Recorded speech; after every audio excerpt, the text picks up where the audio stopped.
queridos amigos e amigas, bora para mais um Lado a Lado?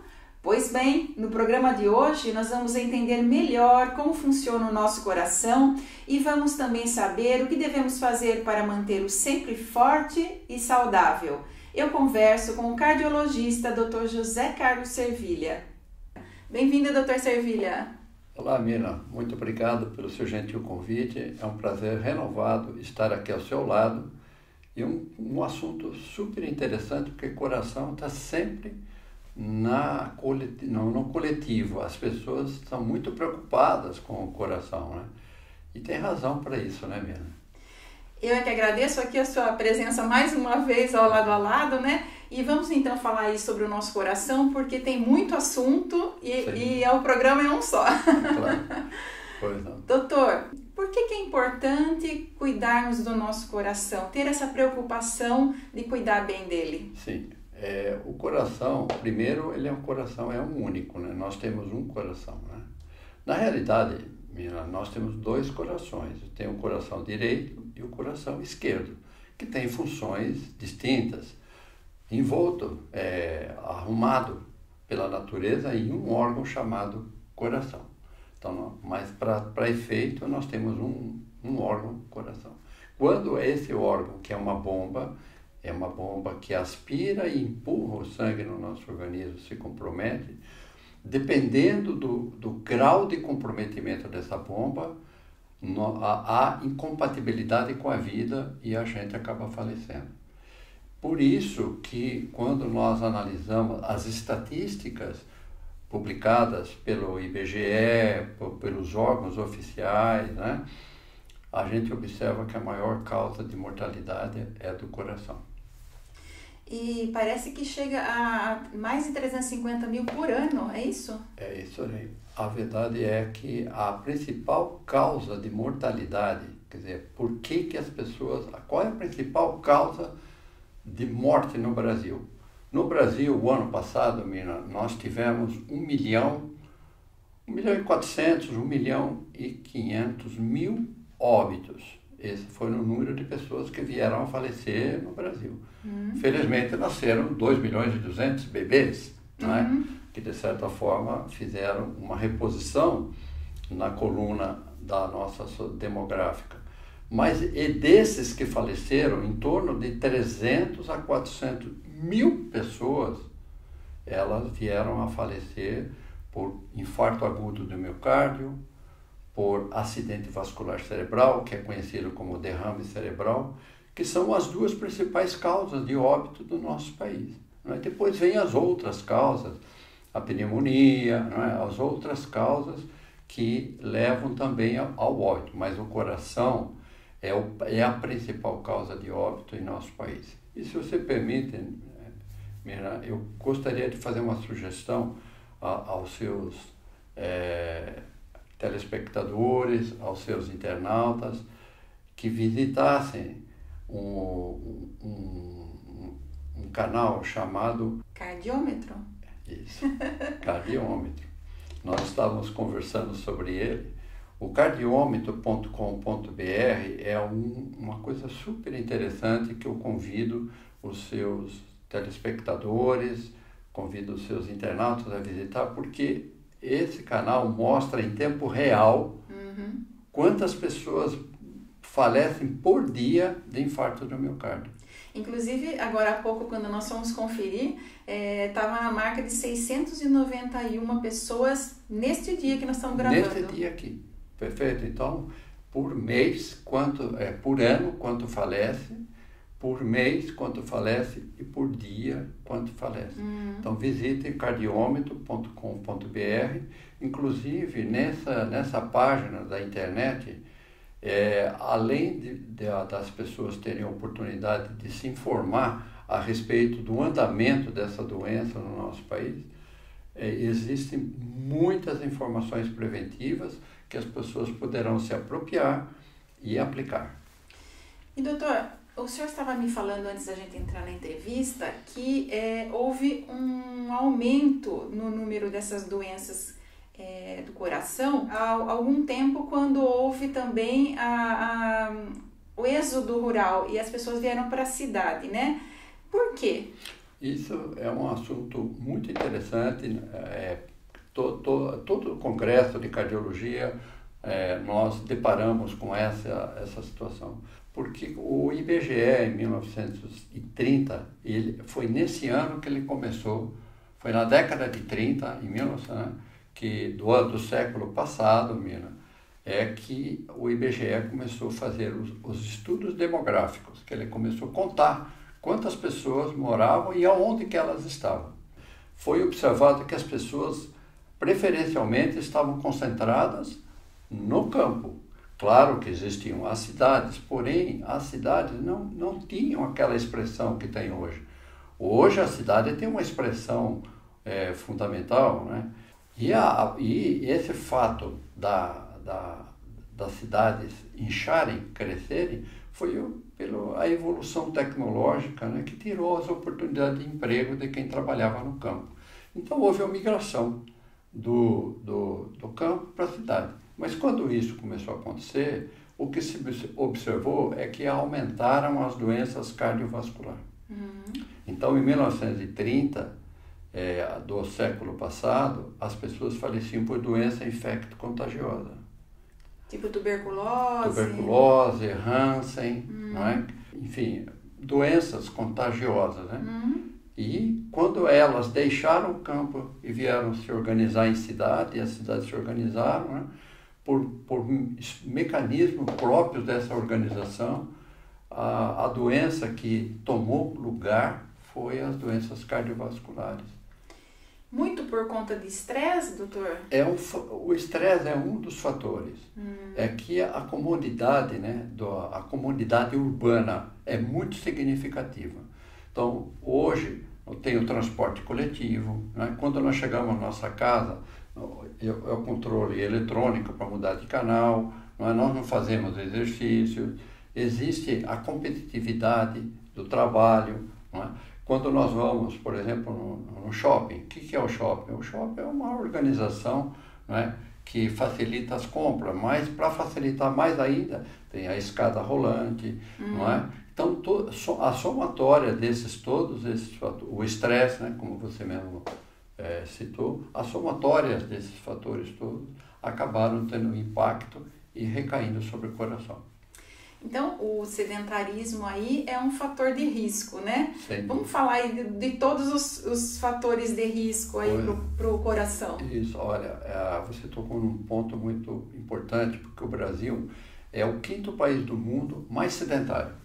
Verdade. O 5º país do mundo. Os países do Golfo, lá na região do Golfo e Pérsico, né, lá, e também os árabes, são os mais sedentários, né?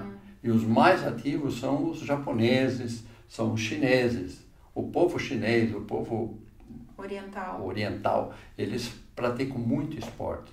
Nós estamos em 5º lugar entre os mais sedentários. Para que todos nós possamos conversar sobre isso, 40% da nossa população é sedentária, é refratária ao exercício, sempre tem uma desculpa, sempre tem uma desculpa para não fazer. Um dia porque está chovendo, eu acho que vai chover, outro dia está ventando, né? Está muito vento, hoje eu não vou. Eu conheço bem essa história. Conhece essa história?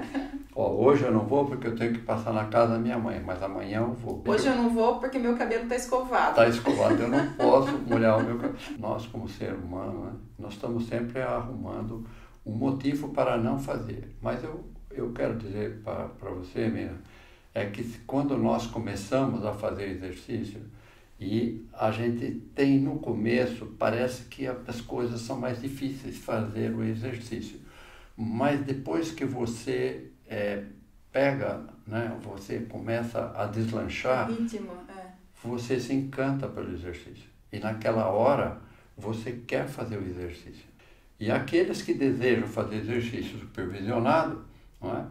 Que gosta de academias, nossa região aqui é servida por ótimas academias. Agora com os protocolos, né, então, doutor? Sim, respeitando sempre os protocolos da Covid, né, da Covid. E professores excelentes que orientam perfeitamente essa parte. E se você for fazer exercício, se eu gostar, iniciar sempre com caminhada, que é um exercício aeróbico, que é o indicado para a parte cardiovascular. Quanto seria mais ou menos a quantidade ideal de caminhada, por exemplo, por semana, doutor? Isso, essa é uma orientação que tem algumas variações, né? Particularmente, a minha experiência pessoal no consultório, eu sugiro que a pessoa faça a caminhada diária no período da tarde, em torno de 40 minutos. Por que no período da tarde? Porque nós temos o chamado ciclo circadiano, e foi feito um estudo que as doenças cardiovasculares se manifestam mais no período da manhã. Isso não quer dizer que seu telespectador, seu internauta, ele tem preferência de fazer para amanhã, é proibido fazer de forma nenhuma. Apenas eu estou dando uma referência, né, que no período da manhã, conforme estudos divulgados na literatura médica, existe uma incidência maior, a pressão arterial pode subir mais. Então, existem alguns inconvenientes orgânicos, né? E no final da tarde, não, particularmente entre 6 e 8 da noite. Então, a gente recomenda, se for possível, né? Porque cada um tem sua vida, trabalha à noite, enfim, tem uma série de fatores que é impeditivo de fazer naquele horário. Faz de manhã, o importante é que faça. Um outro fator de risco, né, que o senhor já até citou aí, é a obesidade, né? Sim, Então, o que podemos orientar as pessoas a respeito da obesidade? A obesidade, Mina, nós estamos nos espelhando nos Estados Unidos. Lá nos Estados Unidos, a obesidade, ela é endêmica, sabe? Ela é uma coisa, assim, que já... todo lugar que você vê tem aquelas pessoas que infelizmente estão numa situação muito grave, né? Obesidade grave. E o nosso querido Brasil também. É muito fácil, é muito simples, menina. É só nós pararmos em qualquer lugar aí de ponto comercial aqui na nossa região e passar a observar as pessoas que estão circulando. Homens e mulheres estão obesas. Muito obesa.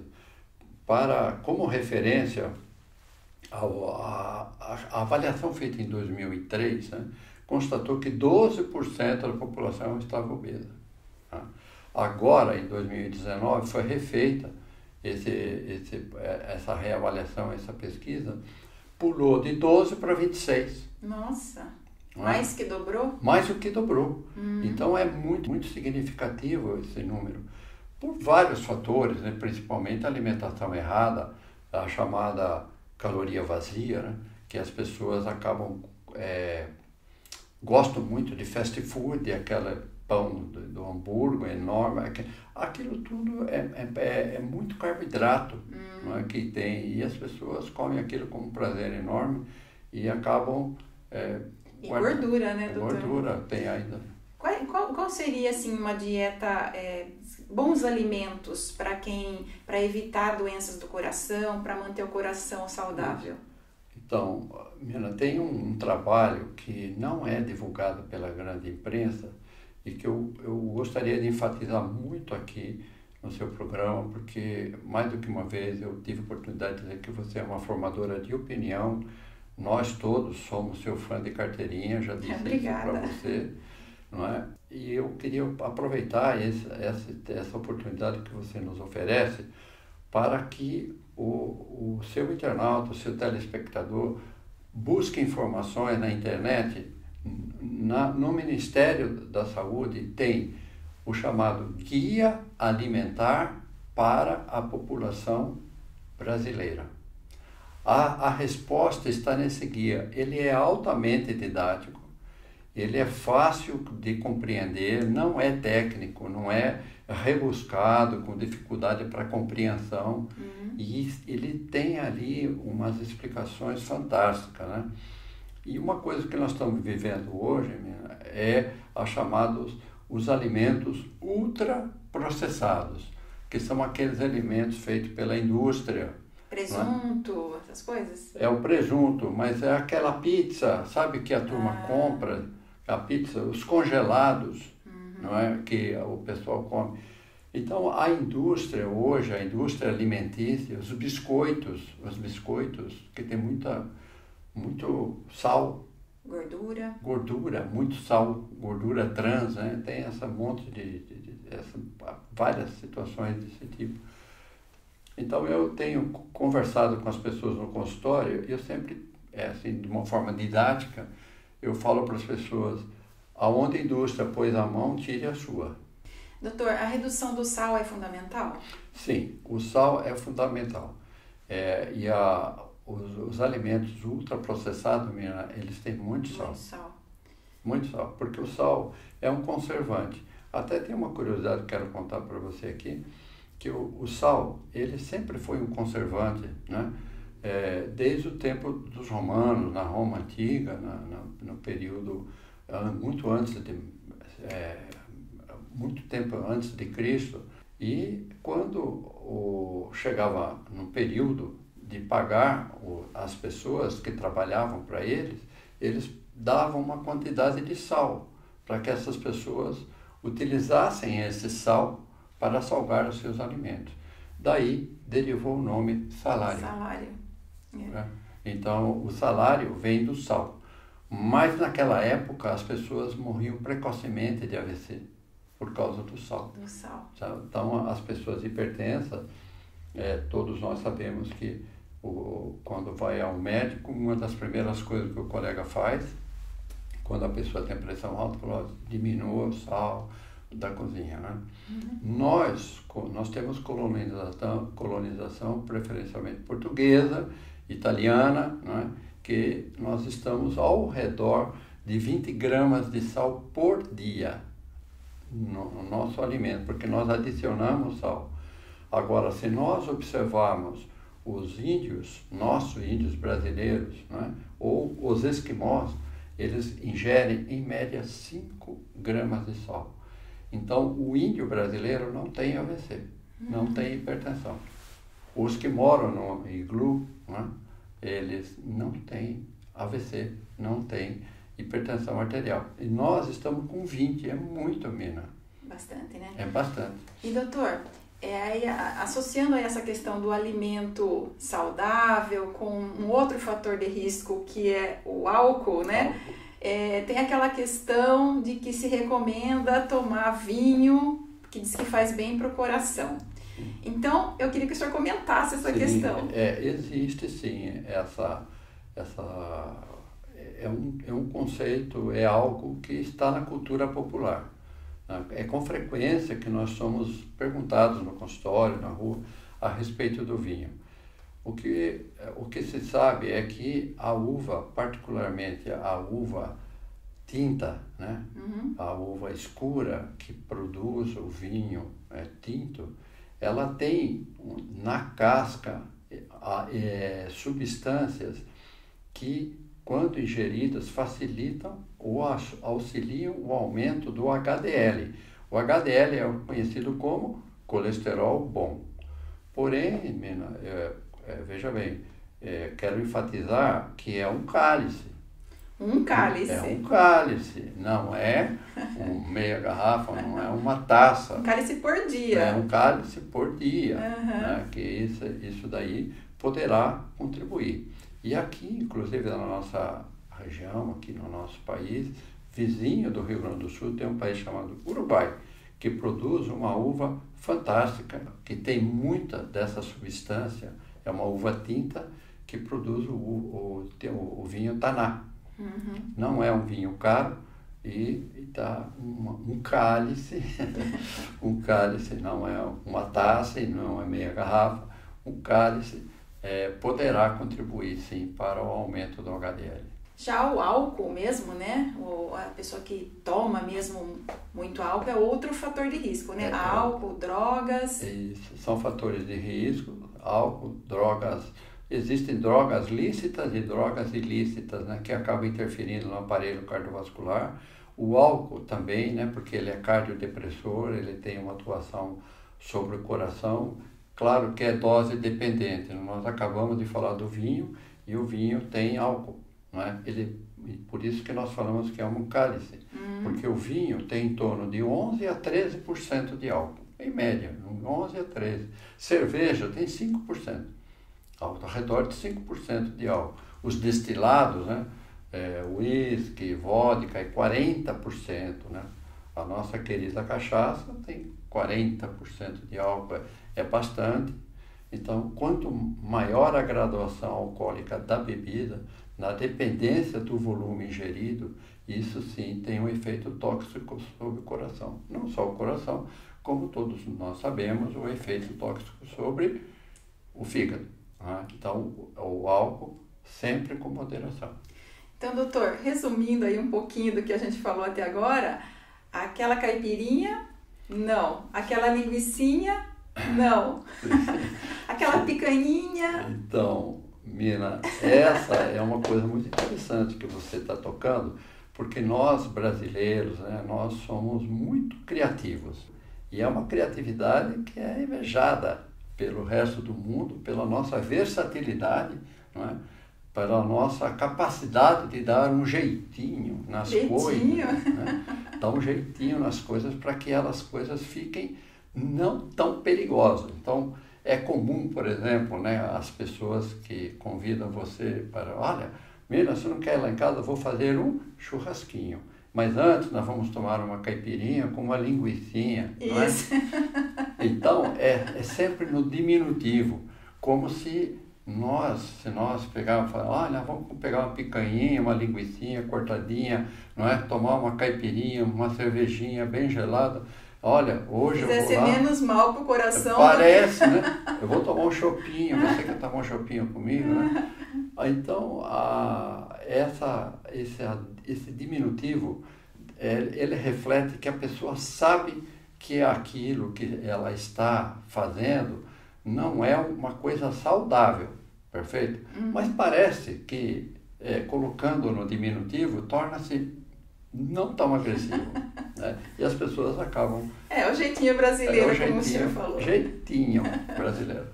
Doutor Servilha, a gente falou até agora sobre esses fatores que a gente pode mudar, controlar, comer menos, fazer um exercício físico para não ser tão sedentário, mas existem fatores que não são controláveis, fatores de risco não controláveis com relação ao coração? Realmente, nós tratamos de alguns fatores aqui que são passíveis de ter algum controle. Mas existem 3 fatores que nós não conseguimos controlar. O primeiro é a idade. Não é? Inevitavelmente, quando nós avançamos na vida, fazemos aniversário, e na medida em que nós vamos indo nessa toada, ficando mais experientes, né? Entramos na terceira idade, esse fator é um fator que facilita muito o aparecimento de doenças cardiovasculares, tanto infarto do miocárdio como acidente vascular cerebral. O segundo fator é o sexo. O homem é mais acometido de doença cardiovascular do que a mulher. Você não vê mulheres na faixa de 40 anos com infarto do miocárdio. Raramente você se depara com uma situação dessa. Porque a mulher, ela é protegida pelo estrogênio por causa da maternidade. Nós vemos com frequência homem com 40 anos com infarto do miocárdio. Então é uma questão hormonal. Hormonal. A mulher tem esse fator de proteção que ela consegue chegar. Mas depois que ela perde a proteção hormonal do estrogênio, ela pode ficar mais exposta, dependendo da conjugação daqueles todos os fatores de risco que nós conversamos aqui. Então, o homem é mais exposto do que a mulher. E por último, que é muito, muito, muito importante, o mais importante de todos, é a hereditariedade. É a hereditariedade. Quer dizer que o nosso DNA já... É a nossa carga genética, é o DNA. Por isso que os cardiologistas, os médicos clínicos, né, quando conversam com os pacientes, fazem aquela pergunta, seu pai tem pressão alta, sua mãe tem pressão alta, ou com quantos anos seu pai faleceu, seu pai é vivo, porque essa é uma situação que o passado pode nos auxiliar muito no presente por causa da hereditariedade. São Esses 3 fatores que nós não conseguimos mudar. Mas os demais nós conseguimos.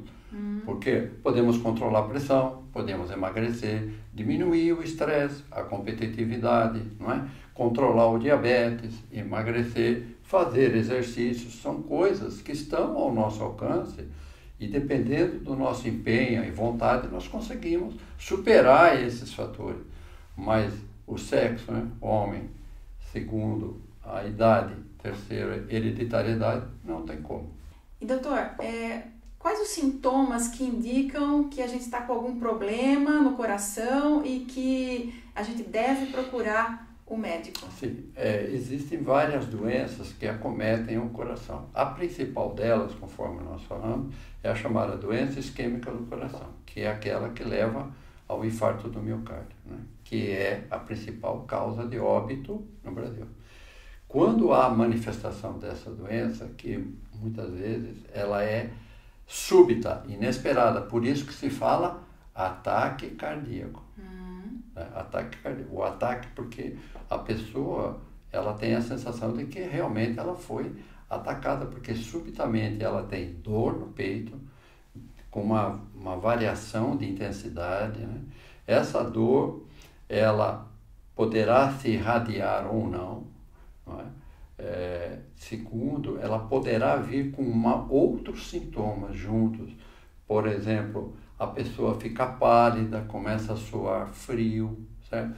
Uma dificuldade para respirar, um mal-estar que ela não consegue definir. Então, numa situação dessa, é ultra recomendado que a pessoa procure imediatamente um serviço de emergência, fazer um eletrocardiograma, para que se possa ver se existe um processo se instalando. Se houver essa possibilidade, né, que geralmente nas primeiras 4 horas do início da dor, quanto antes melhor, não é? Hoje nós temos recursos farmacológicos que ameniza essa situação e salva muito músculo do coração. E doutor, assim, uma pessoa que tenha uma tendência hereditária a ter uma doença cardiológica, ela deveria frequentar o cardiologista com que regularidade? Isso, então, se a pessoa tem uma propensão, eu vou começar com o jovem, né? Porque a pergunta é que as pessoas falam assim, que idade que eu devo começar a ir no cardiologista? Né? Não existe uma idade determinada. Olha, daqui com 18 anos tem que ir. Não existe isso com clareza e definição. Porém, com o que está acontecendo com a nossa juventude e com as crianças, o hábito alimentar está tão tumultuado, tem tanta interferência da indústria, essas coisas todas que estão acontecendo, que aí sim, né, quando você percebe que seu pai e sua mãe têm problemas de coração, toma remédio para o coração, tem pressão alta, tem diabetes, procurar falar com o pediatra, né, para as crianças, o adolescente, procurar um clínico geral e fazer uma dosagem de colesterol, de glicose, porque nós estamos encontrando com uma frequência muito grande crianças, né, assim, na faixa de 10 anos, já com colesterol alterado, tendo colesterol sanguíneo equivalente a um adulto, é frequente, porque também existe a chamada hipercolesterolemia familiar, isto é, o colesterol é alto por um problema genético. Então, a pessoa comum também, fica um negócio que fica incompreensível, né? Fala, olha, eu tenho um amigo, ele é magro, super magro, faz exercício, dedicado, e o colesterol dele é alto, né? Então, e faz a dieta, né? É alto por problema genético. Então, aí existem medicamentos que vão fazer essa controle disso daí. Então, veja bem, o que vale é olhar para a família, ver o que... Então, se você já é adulto, principalmente homens, depois dos 35, 40 anos, se você for a uma academia, antes de você ir para uma academia, procure fazer um exame para saber como é que está a situação de seu coração, porque existem métodos diagnósticos, né, que ajudam a orientar o paciente, se pode, se não pode.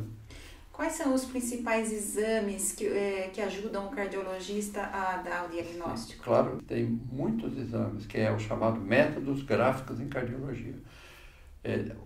Os exames mais conhecidos é a chamada ergometria, que é o eletrocardiograma fazendo força, né? O clássico é o eletrocardiograma de repouso. Tem o ecocardiograma, que é o ultrassom do coração. E existem outros exames não tão conhecidos da população, mas de grande utilidade, que nas arritmias nós utilizamos o Holter, que ele faz a gravação de todos os batimentos do coração durante 24 horas ou mais, né? Existem instrumentos que gravam mais do que 24 horas. E a chamada AMAPA, que é monitoramento ambulatorial da pressão arterial, que faz o controle, faz o registro da pressão arterial durante o dia e à noite, né, para saber exatamente o comportamento da pressão arterial, se a pessoa toma remédio, se está se protegendo. Esses são os exames assim, ambulatoriais, vamos dizer. Agora, existem outros exames mais sofisticados, né, que é o cateterismo cardíaco, né, que aí já são exames mais sofisticados, né? A cintilografia de perfusão miocárdica, ou cática. São mais específicos. São mais específicos, que aí sim, em havendo justificativa, a pessoa é encaminhada para realizar. Que esses exames depois dá o segmento para saber qual o melhor tratamento, que é o clínico cirúrgico. E doutor, já vai aí mais de um ano que nós estamos passando por essa pandemia de Covid, né? E no caso das pessoas que foram infectadas, já passaram às vezes por dias no hospital, a gente tem notícias de vários tipos de sequelas, né? Eu queria saber, com relação ao coração, se o senhor tem relatos de sequelas. Sim, porque nós precisamos lembrar que o coração, ele fica entre os pulmões. Na realidade, os pulmões, eles funcionam como se fossem colchões de ar. As costelas é uma grade protetora do coração que forma uma gaiola, chamado tórax. Dentro desse tórax tem um colchão de ar, chamado pulmão. Pulmão direito, pulmão esquerdo. O coração está alojado no meio. E a Covid, todos nós sabemos, né, que o comprometimento maior é a parte respiratória. As pessoas têm dificuldade para respirar em função do comprometimento da função pulmonar. Como o coração está próximo e é uma virose, inevitavelmente, em alguns casos, existe o comprometimento do músculo do coração, que ele se inflama, chamada miocardite. Então, esse processo inflamatório poderá interferir, sim, na dinâmica do coração, na sístole, que é quando ele lança o sangue, isso torna-se menor, aí o paciente pode ter insuficiência cardíaca.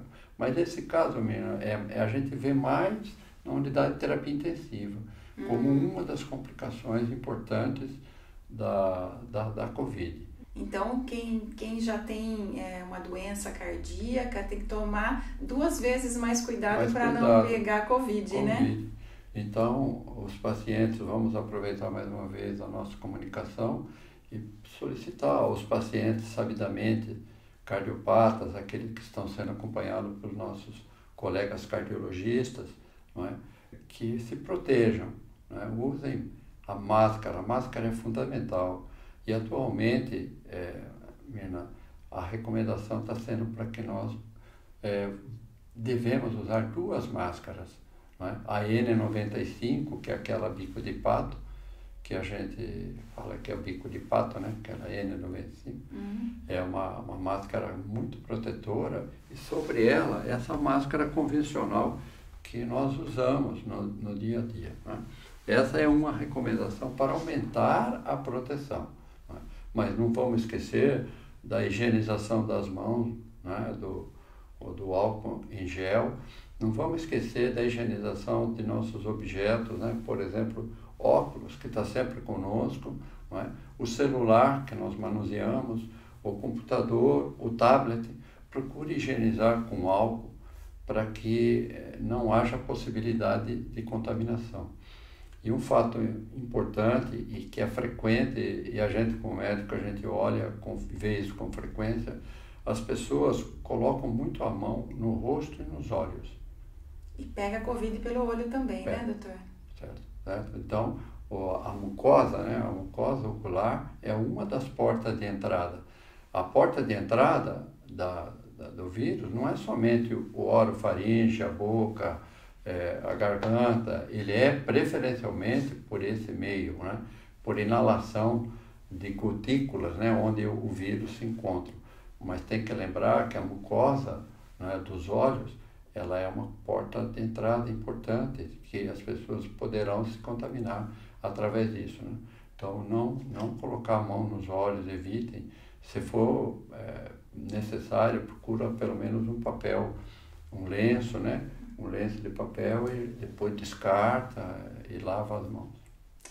Com relação ao uso de máscaras, né, é bom a gente esclarecer aqui que aqui no programa nós estamos seguindo as orientações das grandes redes de comunicação, que no estúdio não estão usando as máscaras, estão mantendo o distanciamento, não é, doutor? Perfeito. E aqui no nosso estúdio, em especial, estamos só eu e o doutor, não temos cameraman, aqui é tudo feito por mim mesma. Então, é importante deixar isso claro, porque às vezes as pessoas podem nos assistir e falar assim, mas eles não estão usando máscara, mas estamos mantendo o distanciamento.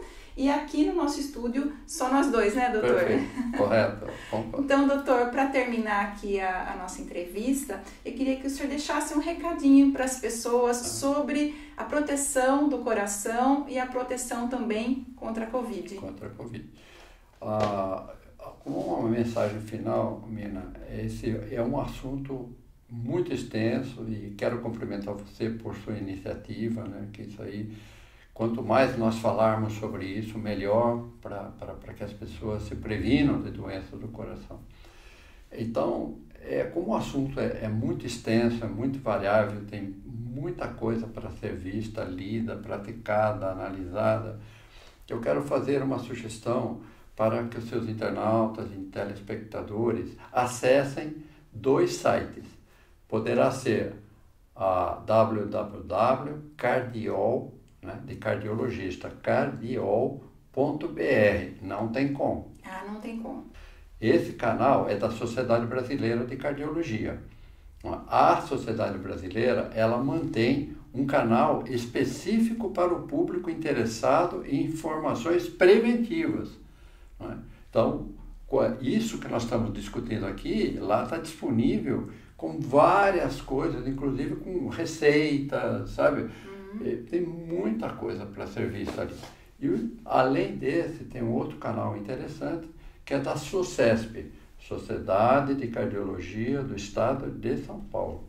Então, na SOCESP, nós temos um canal também, não é, com mensagens de fácil compreensão a respeito da prevenção de doença cardiovascular. Também tem livro de receita, participação de nutricionista. É muito arrojado, o pessoal é muito energizado para passar muita força para aquelas pessoas que desejam fazer a medicina preventiva. E por último, eu quero, se me permite... Opa! Tem uma música do Beto Guedes, que eu sou fã dele, né, que é o Sol de Primavera, e uma das últimas palavras dele nessa música, ele fala assim, Mina, a lição, né, tudo nós sabemos de cor, só nos resta aprender. Obrigado, viu, Mina? Obrigada eu por todas essas informações, né, por essa disposição do senhor estar aqui, né, falando sobre como cuidar do nosso coração, esse órgão tão importante para a gente, né, do ponto de vista da saúde física e da saúde emocional também, né? Okay. Obrigada, doutor. Disponha, sempre às ordens.